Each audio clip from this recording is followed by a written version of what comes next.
okay, how do you get some cash in a more practical way? Well, at the beginning, to be honest, and this doesn't apply to all the projects I saw today, but it does apply to quite a few of the projects I saw today, and I've got to be honest.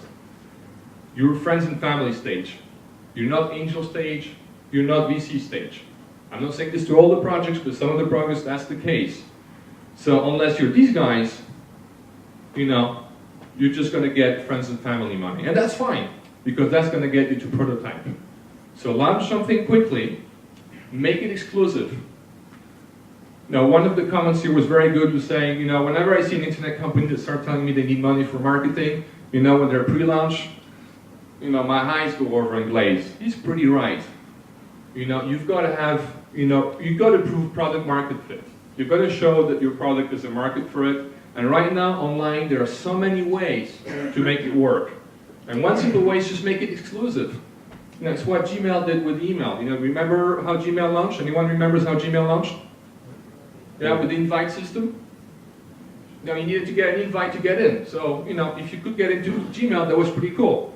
Well, it doesn't work just for Google products. That's how we launched eRepublic. When I launched eRepublic, I remember, I think at Twitter just launched, I had like 200, 300 followers on Twitter. I tweeted it and I say, hey, the first 100 people to email me here will get an invite to eRepublic. And there's 100 invites. Yeah? And then each of those people had 3 invites. Within a week, we had 30,000 users from about 28 different countries. That took a week from one Twitter with the invites. Other big advantages of invites, it really helps with scalability. Alexis, website's down, everything's going to shit. You know, that usually happens on the second day you launch. No matter how you prepare it, and no matter how much knowledge you have about scalability, it always fucks up. Always. Well, you know, that's fine. We'll lower the number of invites that are available, we'll do that. If you play this right, something will happen that's quite interesting. We had invites for eRepublic being sold on eBay for over $100. This is a company nobody heard about. The development team was in Romania, Bucharest. And we were selling invites to try our product for $100. Well, not we were, other people were. So that's an important thing. Something I really liked about one of the presentations today, they say, you know what, we're just going to put a product out there and we're just going to look at what our users do. And then we're going to iterate, use their feedback and make it better. Improve, validate, all that sort of stuff. It is the only way to launch a product online today. If you're doing it different, you're going to screw up because you don't really know what they want. So no dollars on marketing, we spoke about this, thanks to social tools, definitely not at the beginning. And then learn, you know, really observe how your users are using your product. Whether you've got 10,000, 5,000, 30,000. By the way, 30,000 users today for an online business, that's friends and family. That is not a market. 30,000 users, you go to an investor, a serious investor is going to say, yeah, that's just your friends.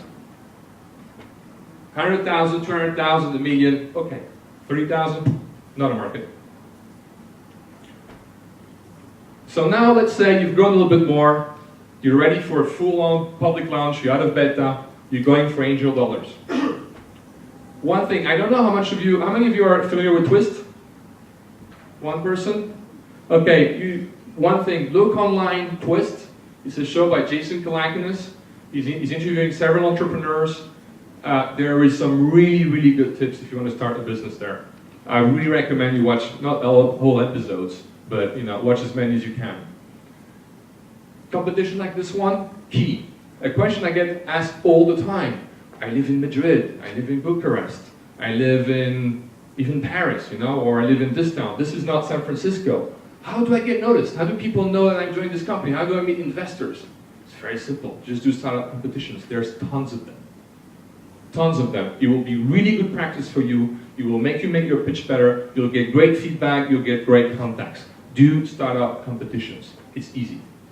At that point, that's when you start meeting the angels. That's when you probably can start getting some dollars. Don't do startup competitions if you don't have a prototype.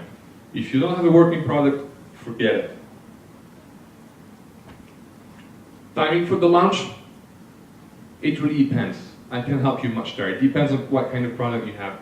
As early as possible. The sooner, the better. Promote like mad. Every single time you see somebody, talk to them, pitch them, practice your pitch, tell them what you're doing. Every single time. You'll sound like a broken record. Well, you know, that's what I've been doing for 5-6 years now on the Republic. I sound like a broken record. But it's the only way for people to know about your company. Promote like mad externally, promote like mad internally your vision as well. This, what are we about? We're about inventing game worlds. We're about inventing game worlds. Everybody in the company knows that. Look bigger than you are. Very important at that stage. Look bigger than you are. And actually I saw a company here that was presenting that, you know, amazing demo, amazing presentation, lovely lady gave you a little paper afterwards and all that. That's really smart. Look bigger than you are. This is the web, and of course, you know, taking every speaking opportunity, nice stand in the web, all that sort of stuff. We were hardly making any revenues there, and we were probably at that point. I think we were going to run out of money in about 2 months when we got that stand. Well, from that stand and from that presence in the web, that's when we raised 2 million euros funding. Look bigger than you are, but be cheap, be cheap, be cheap on other stuff. Be really careful, you know. Hire slowly, hire very slowly, fire extremely quickly. Somebody's not working out, I'm sorry to say, get rid of them right away. Somebody tells you, hey, the technology will be ready next week, no problem. Not ready? Hey, the technology is just going to just be 2 more days. Oh, and then, you know, I was moving yesterday, and then, you know, my girlfriend is not happy, and whatever. Out. Out. You can't afford that in a startup. You can afford that if you've got 10,000 employees. If there's 6 or 7 of you, forget it. You're going to die. Things will go wrong. Things go wrong all the time. Whatever you do not give up. Do not give up. When I speak with really, really experienced entrepreneurs, that's the one thing I insist on. Just do not give up.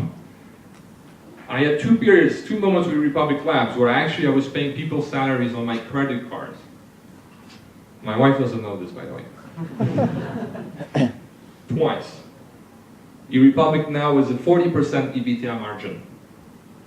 It's an extremely profitable company. Sales have tripled this year. 18 months ago, I was on 4 credit cards to pay people's salaries. Do not give up. Okay, now you're in the growth stage. Everything's great, yeah? VCs are calling you, telling you how great your company is. Potentially you've been making some profits, or you're growing really well. You're saying, I've made it. Be very careful. Be very careful. VC money is for successful companies to grow not faster, much, much, much faster. So first of all, forget VC money at the early stage unless you're one of these. Does anyone remember who these guys are? Boo? Anyone remember Boo? Boo.com? $50 million before they even had a product? Yeah, with many chiefs, very few Indians. There was a book. They even had a drink. I think it was the vodka grapefruit juice drink. And they were the top users of Concord. The investors were really happy. They raised $50 million. They were bust within 18 months. They spent the money within 18 months. And I'm not going to be mean because some of these people are quite successful, but be very careful about VC money.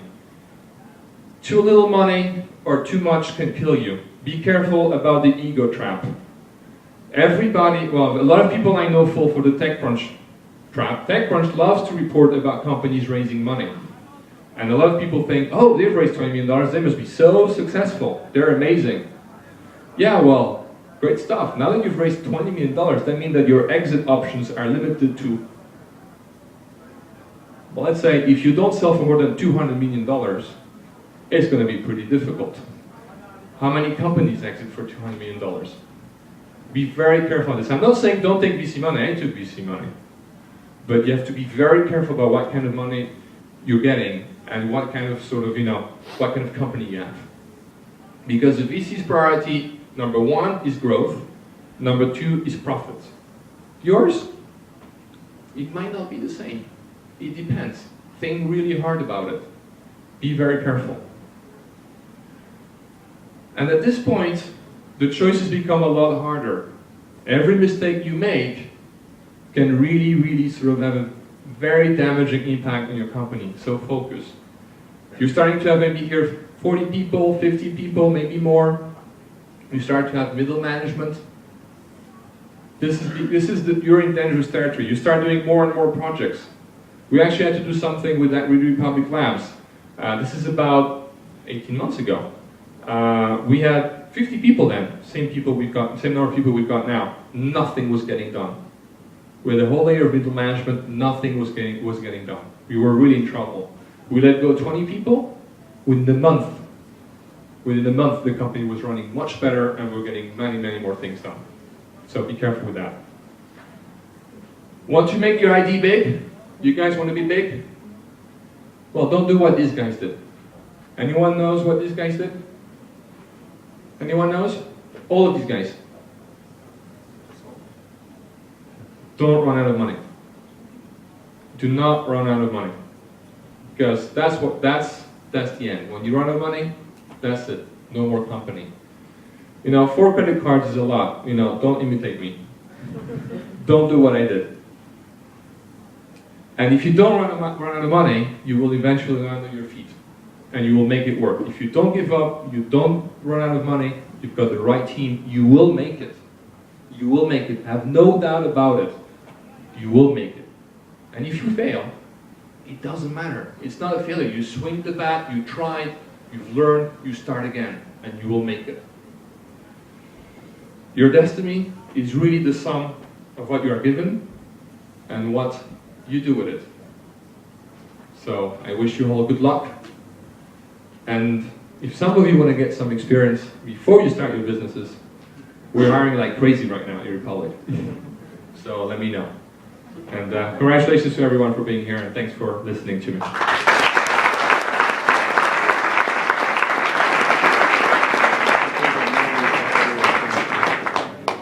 Thank you very much. We have time for 2 questions, if anyone wants.